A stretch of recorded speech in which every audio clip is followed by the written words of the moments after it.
Right then, people, we are back inside the building once again, out to the locked-in crew each and every time. Today, we've got another very special guest joining us on CubCamTV Chats. This has been a new series we've been putting together, basically trying to kind of showcase different areas of the music industry with more specific discussion topics. As always, a massive shouts out to each and every one of you getting involved on the YouTube channel. Make sure you are following the page, subscribing, all of that good stuff. Man like Nico the Beardo joins us this morning, this evening, this afternoon. I'm losing track of where we are. How are you doing, sir? Big up, yeah. You know what? It's been a long day. I was up at like 3-4 this morning, and I've just been working since. Oh wow! Yeah, it's been a long day so far. Proper long day. Well, thank you for taking the time out of your evening now to join us this evening. Obviously, we had a chat quite recently on the what the socially distanced raving actually looked like documentary. Obviously, that's being a big part of what you do on a day-to-day basis with Beastwang and Wang Records. Obviously, being the more recent addition to that sort of pile.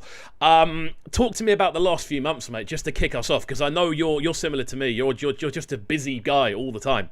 Yeah, just a busy guy all the time. Yeah, the last few months have been mad. You know what? Like, it's so strange going from putting on some of the biggest raves I've ever done. So just before this, we did Chasing Status, selling out the O2 in Leicester, like all 3 rooms, and no one's done that in Leicester for a long time as well. So it was a great accomplishment to get to that kind of level. I just opened up a cocktail bar / venue literally just before lockdown happened as well. So, you know what I mean? Like, everything was going amazingly well, and then all this happened, and then I've just kind of been rolling with the punches, and it's given me a lot of spare time to focus on the record label, which has been amazing, because that's where I get to exert a lot of creative energy as such that I don't normally get to do in the event side of things as much. It's kind of a bit, I've done it so many times. We've put on over 120 events, so it's kind of like clockwork to me now, whereas the record label is still kind of new, still learning a lot all the time. So yeah, like I'm still in the thick of it as such in terms of running the record label. Amazing, man. Well, I think that's something that a lot of people can kind of take quite a lot of joy in, you know, the fact that you are still managing to fill your time out in areas that aren't necessarily the same day to day, but are still very much related and obviously still on point with the same sort of brand scenario. Now, something I was really keen to get into a discussion with you about, obviously, as someone who has built arguably one of the strongest event brands in the UK, and then obviously to add the label, I would definitely say that from an outside perspective. Hence why I hit you up for the documentary, man. That's why I was so happy to get you on. But yeah, when you then combine that with obviously the addition of Wang Records, which has pretty quickly become one of the more established UKG labels and dance music labels in general in the UK over the last year or so. I want to just kind of pick your brain a little bit on branding, because obviously it seems to be something that you have quite a natural affinity with. Yeah, you know what, like, I don't know why that is. I think it's probably my background. So all throughout college and school, I studied art and design. I did graphic design for quite a number of years. I kind of left that behind, and I hadn't done it for, quite a long time. But that obviously worked with doing the graphics for Beastwang, which I did for a number of years. So I controlled that for the first. Beastwang's been running since 2012. I'd probably say I was doing the graphics myself till about 2016, so about 4 or 5 years in. And then I guess it's just having that eye. Like, I was speaking to my business partner, and some of you probably know him as Yumna Black, and we was kind of just talking about, is it something that you can learn? And we were saying probably not. It's just one of those things that you have a knack for. You can probably get better at it over a period of time. But I think you just have to have a good eye for design. I think that's quite important. Making sure everything's clean cut and getting a second opinion and learning off other people as well. Because even if you have a knack for it, you can always improve on your branding skills. Going to what I found recently, going to agencies, design agencies, it's a whole nother level that I'm working with, because I've worked with freelancers a lot. I guess that's how a lot of people work. But I've started to work with design agencies recently. It's a whole different level of branding and marketing and the way they work that I'm learning at the moment.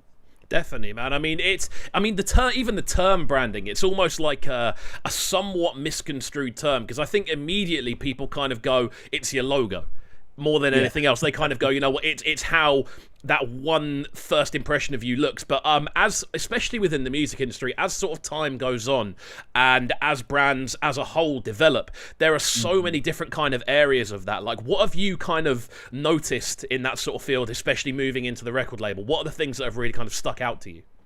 Yeah, well, I guess like what you just said, like people just assume it's the logo, but it could generally be just the general aesthetic of the brand and making sure everything is at a certain level. So it could be the photography, the videography, the kind of photos and videos that you put out. And that all kind of matches in with the design. So let's say, for example, a lot of the photos that we probably push are the ones that we select. So we have, out of all the photos, we have like a best of folder. And in that best of folder, it's all like gun fingers, everything going mental. And I guess that kind of matches up with some of the artwork as well. Like we'll have like gun fingers in the artwork. So I guess like you can probably talk about branding in that aspect. And you have your reps and your DJs that kind of are your front runners and who's going to be your brand advocates. Of course.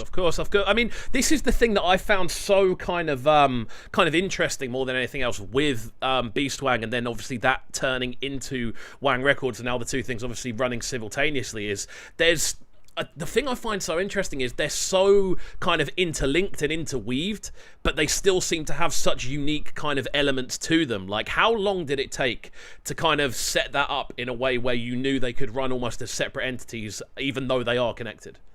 Beastwang and Wang Records. Yeah. You know what? Like a good example is Hospitality and Hospital Records.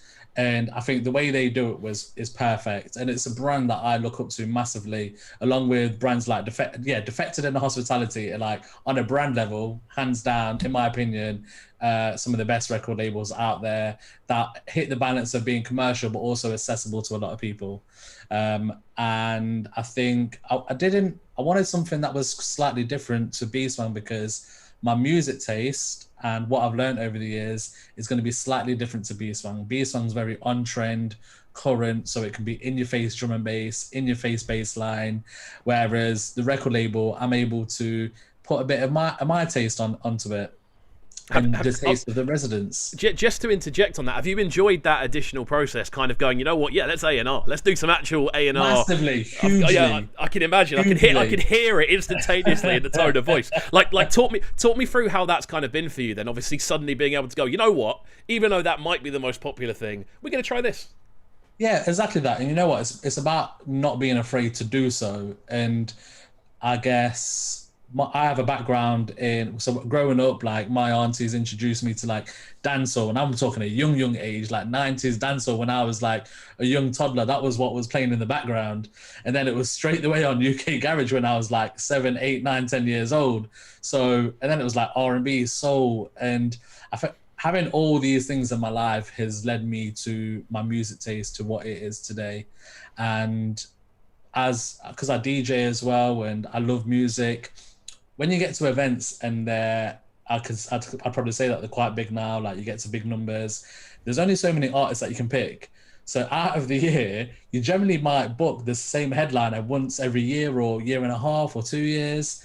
So where do I get to exert that creativeness or my music knowledge as such? And the natural one for me is a record label. Of course. So alongside Beastwang, it was like, well, I want to get Beastwang bigger across the UK.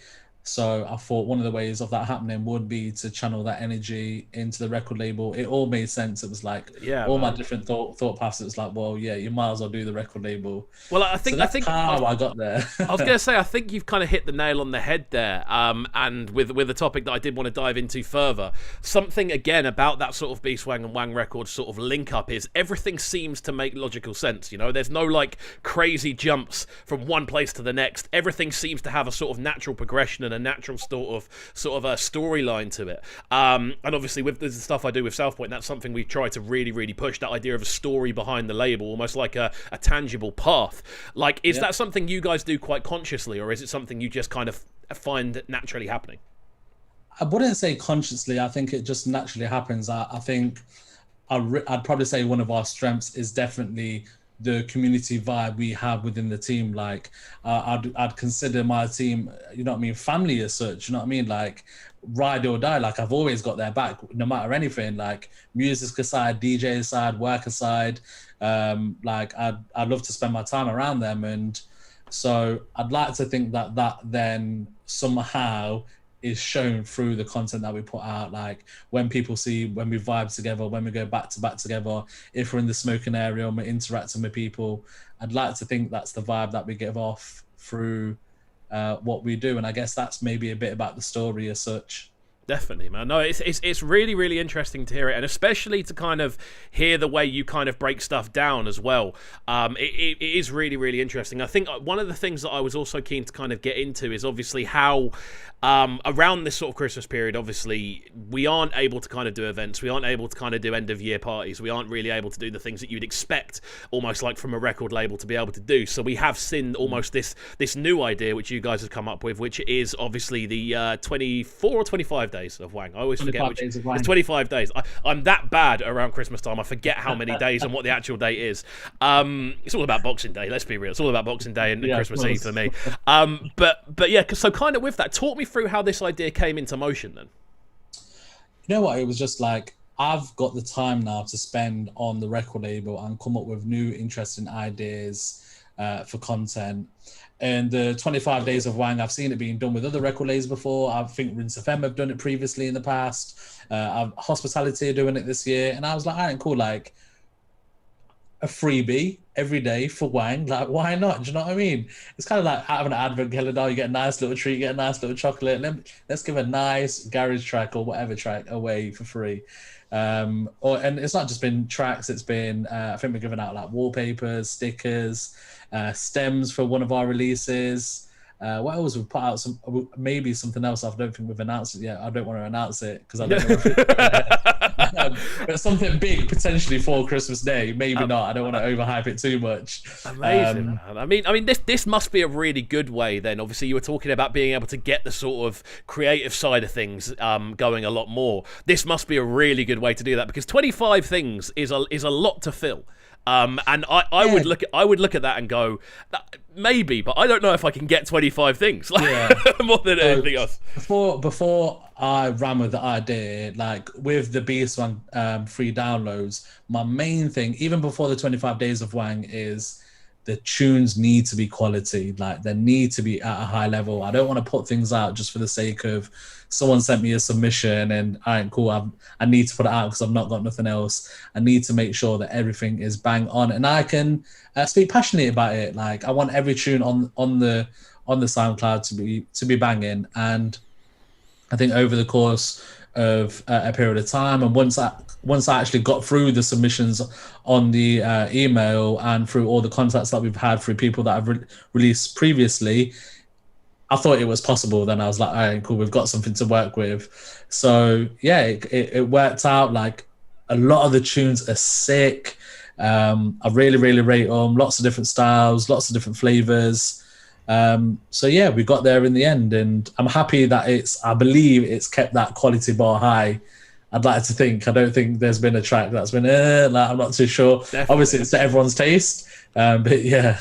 I mean, something that's kind of been a big part in obviously that 25 Days of Wang launch is obviously the Discord side of things as well. Now, obviously, for a lot of people, including myself, during lockdown, Discord has been a bit of a godsend. It's been almost like that level up of a chat room, you know. It's not necessarily a Zoom call, it's more of like a place you can kind of chill and do whatever, and there's so many different elements to it. How long did you have the idea for the Beastwang Discord in the works? Literally, it was very, very fast. Like probably at the same time we did 25 Days Wang a couple months ago, maybe. So it was when Among Us, like I've seen those of Among Us streams. I see why it started now. I see entirely why it started. And we was looking to have a game of Among Us like about 6 weeks ago, and we one of the youngers in the group just said, "Why don't you jump on Discord? Like it's probably the easiest way to chat on there." Jumped on it, didn't really get it, heard about it before. And then once I was actually on it and I kind of understood how it worked a couple of times, I was like, is there any music ones on it? Like, I've seen the disclosure one, but I kind of felt it would be a good place to start a community for anyone that's interested in underground music. And I've seen like Night Base have got one. There's quite a few house ones, to be fair. I think a lot of house heads are on it. I'm starting to see the demographic of the types of people that would use it. It's generally like more DJ led, more producer led. So yeah, that's how it started about. It wasn't like a long term thing. It was just something where we used it for Among Us one time, and I was like, you know what, this is actually a pretty good idea to build a community. Amazing, man. Well, next time you do an Among Us game, you definitely need to give me a bell, because I always seem to miss them. It's really upsetting. I've played like 4 games ever. I always seem to miss them. Yeah, it's hard to find like 10 people because it's. Do you know what I mean? But yeah, I'll definitely hit you up. Yeah, definitely, man. I'm very, very down for that. And I mean, obviously, with that, it's been really, really cool to see the response to the Discord grow. Obviously, we've been promoting this show that we're doing today in there as well. And it must be quite cool to kind of see new members just constantly trickling in and getting involved. Yeah, you know what? Like the first day when we actually launched it, one of the guys in there said, "Yo, I've got a sample pack." Another guy was like, "Yo, I bought it and I've just made a tune with it," in the first day. And I was just like, this is so sick. Like, I think it's just that part of bringing people together that I like about it, that element of it. And it's kind of similar with events. I love bringing like-minded individuals together, and this is just doing it in a different way. And I guess that's what it's all about. And I love it, and I love to see it. I love getting notifications on my phone and seeing people working together. So yeah, I'm excited to see how it develops over a period of time, for sure. Definitely, man. I mean, just to kind of recap on obviously the 25 days situations, then are there any tunes for you personally that have really kind of stood out? And I know this is the question that no label head wants to hear, but I have to ask it. It's part of the job. Do you know what? Like, I will answer it. I'm not scared of saying the ones I like. I'm glad. I've got a list. I do like all the tunes. I think all of them are great. I think the one that stood out for me was Dominus, Old School Loving. I think that was a banger. As soon as when I heard it, I was like, yeah, this is sick. I've got the list here in front of me. I'd probably say, you know what was really interesting, especially with this list, there's loads of people that we haven't released with before. Okay. And, I was going to ask that actually a little bit further down the line, if there was like, if this was also kind of working as a bit of a roster building sort of situation. Well, people with no following. So there's one called Riffs and Ragus. I don't think he has a following. I haven't seen his socials. I just got an email and I asked for his socials and it's not replied back. But that one there, like I told you once, it's called, like, that's a banger. So yeah, like obviously you got the top dogs like MPH and Bert Cope that have got ridiculous tunes on there. So I'd probably say like, yeah, like those are probably some of my favorites. But yeah, like definitely check them out if you haven't heard them already. Definitely, man. I mean, it's something I couldn't recommend checking out more. And obviously, from that kind of lack of having the events, what we still have is obviously the music. And then when we add this almost communal element to it, it does kind of. It's obviously never going to be the same, but it does give us something to kind of look forward to doing in the evenings. You know, I've spent many an evening on Discord over the course of the last. What is it now? 9 months or so we've been in this sort of situation. It's a long time. I think things are not going to get back to normal for a long time either. Like just the conversations that I've been having with like other promoters, like you're talking months. Like yeah, like things might have picked up with the vaccine, but there's still really no set date. I seen an article today about Glastonbury saying really they're not sure whether things can go ahead. Everything's still up in the air. So. I mean, we're in December now, like, even if it's like middle to the back end of next year, that's a long time away. Of course. A long time. So it's important that people stay active, DJs stay active, producers stay active, don't lose motivation, because things will pick back up again. And you need to make sure that you got the ammunition, you got the content, you've still got that work output, and you don't lose that creativity. Definitely, man. I mean, just to kind of put some positivity out there. When the rave sort of scenario becomes a genuine possibility again, what are you looking forward to most? Actually, first of all, from a promoter's point of view, and then from a punter's point of view. Honestly, the money. Like I've been so skint this year. Is that bad to say? No, it's not at all, man. I prefer the honesty more than anything else.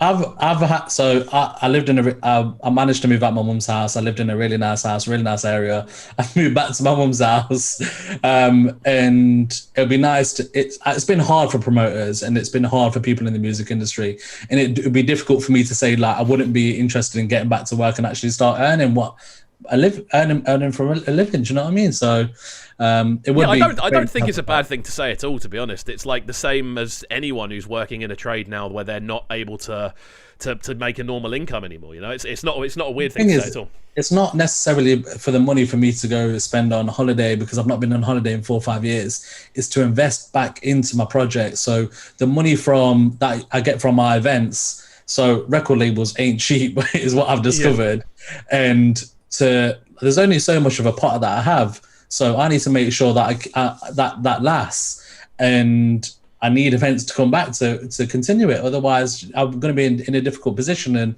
I'm going to have to cut back on certain things. And I don't want that to be the case, because it's going in such a great direction. Of course.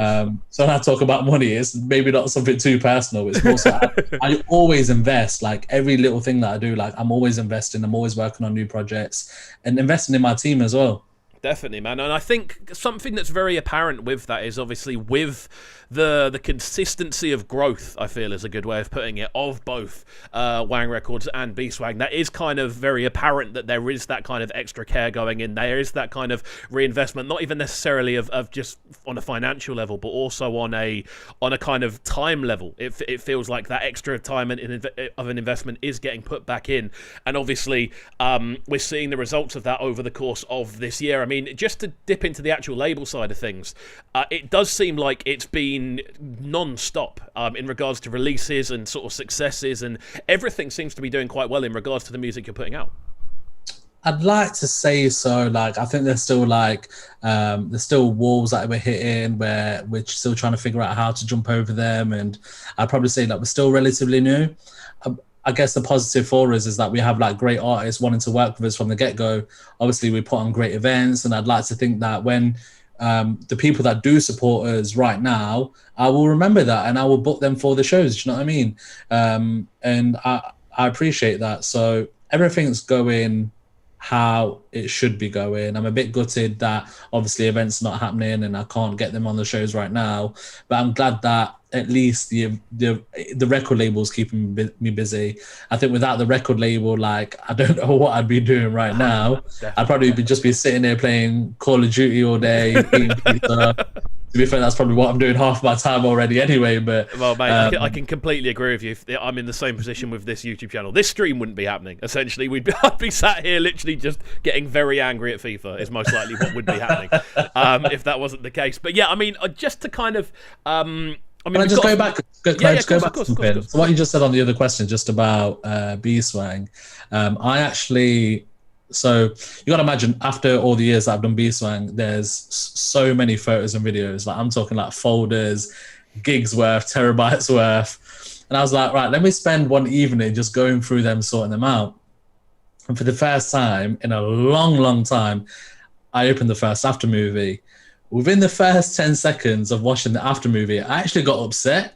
Like, felt like such a parallel universe that I felt like it wasn't even my life. It felt like a different life, but in some way connected to it, if that makes sense. Just because the events had happened so long ago, and you got to imagine, like, some of the, I guess, because I work solitary most times, I work with PJ, but it's quite a lonely job promoting apart from the actual events themselves. Of course. So when you see these events, and it's kind of like the opposite of where we're at right now, the ultimate freedom you can get is feeling liberated with a bunch of people in a dark room, feeling connected to one another, and to see the After movie of some of the things, of some of the great nights that we've had, it was a bit upsetting. I guess I just wanted to say that, really. Yeah, no, I can completely understand it. I mean, I've definitely had it myself, where I've kind of watched footage of raves, and the first thing I've thought is that legal? That's the first thing that's popped into my head. Is this thing that was perfectly legal 2 years ago, was it legal then, or am I losing the plot here? And I mean, something I was going to ask, just to carry on from that. I mean, obviously, as a purveyor of UK-based music, UK garage music, and everything in between, are there any tunes this year that have kind of stood out for you that you've kind of wanted to go, oh, I wish I could hear that in a dance? Tension Inside the Ride.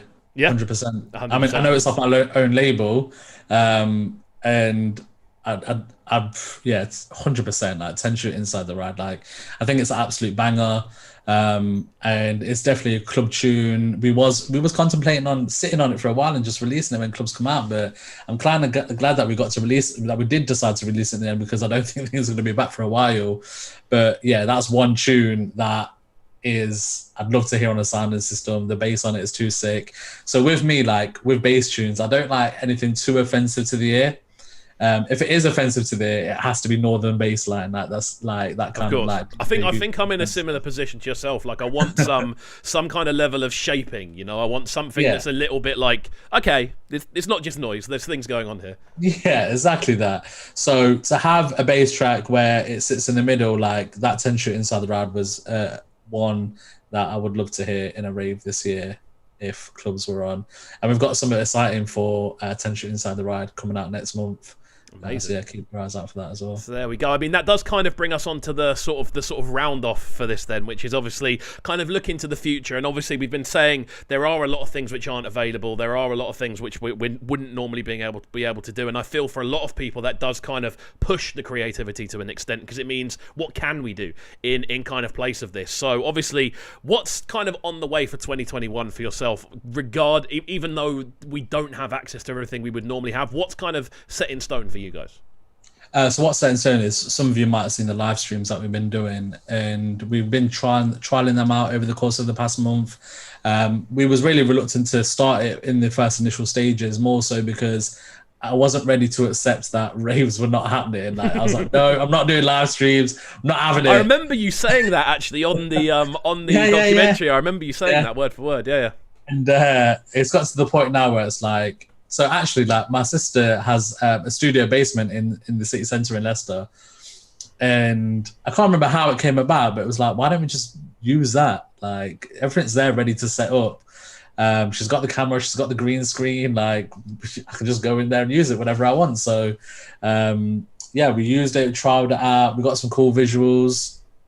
And it's gone down really well. Like, I put a few posts out on my personal, and it seemed great. A lot of people like retweeting a lot of it. So I know like we've got a lot more big stuff planned for those live streams next year.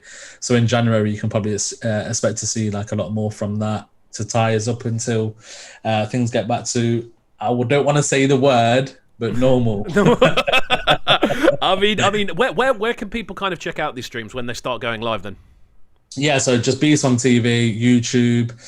We potentially might be doing Twitch. I'm not even looked into that yet, but you can assume to see access or links to it on all the channels. So Beastwang is quite a unique word. It's Beastwang. I'm sure if you type that anywhere, you'll be able to find it. Alternatively, Wang Records, Wang. Definitely, man. Well, I'll attest to that, because when I was setting up the socials to kind of promote this show, literally just Beast W, it's there straight away on every single platform. It made life so much easier. You know, when you try to do like socials for stuff and it's just like 12 different versions, you don't know which one it is. It makes life so much easier. Dude, I tell you what, it's been wicked to get you on the line tonight, and obviously I'm wishing everything. Wishing the best your way, obviously, with everything you've got going on. Just to kind of summarise, one thing that you look for when signing new music. What's the one thing you look for in a tune? The one thing, that's a big question. It is, and that's why I always leave it to the end. I always leave this little one to the end. The one thing I look for when signing a tune, I think, I'm trying to think of the tunes that I've signed and is there any kind of similarities between them. And I think it's daring to be different but still accessible to people. And I'd probably say that for Wang Records, like daring to be different at the same time accessible to a lot of people. So it's not too left field that it's going to be some completely underground, but you've managed to create something that is sick and timeless. There we go. What a fabulous answer. I've got to say, fair play. I always like to catch people on that one, and you've survived very, very well. I tell you what, dude, it's been wicked to get you on the line. Thanks for jumping on. Thank you for inviting me. Like, anytime, bro. Anytime, bro. You know, you got a second home here on CubCamTV whenever you want it. So we're going to round off there then. Just before we do, though, what are the best socials for people to get hold of you on? Myself, it's Nico the Beardo on everything. That's NICOTHEO Beardo. Again, you'll probably find it pretty easy. That's on Twitter, Instagram, Facebook. Again, if you want to do it Beastwang, just what I said earlier on. And yeah, like get in touch and yeah, let's connect. Perfect, man. Well, we're going to finish up there, guys. Thanks for watching, as per. Make sure you do hit that subscribe button at the bottom of the page. Turn notifications on. Leave a like and a comment. It helps with all the algorithmic stuff as well. And let us know as well who else you'd like to see us get on these chats. I'm really keen to talk to as many people as possible. Nico's been fantastic today. So there we go. We're going to finish up there. See you later, guys. Bless.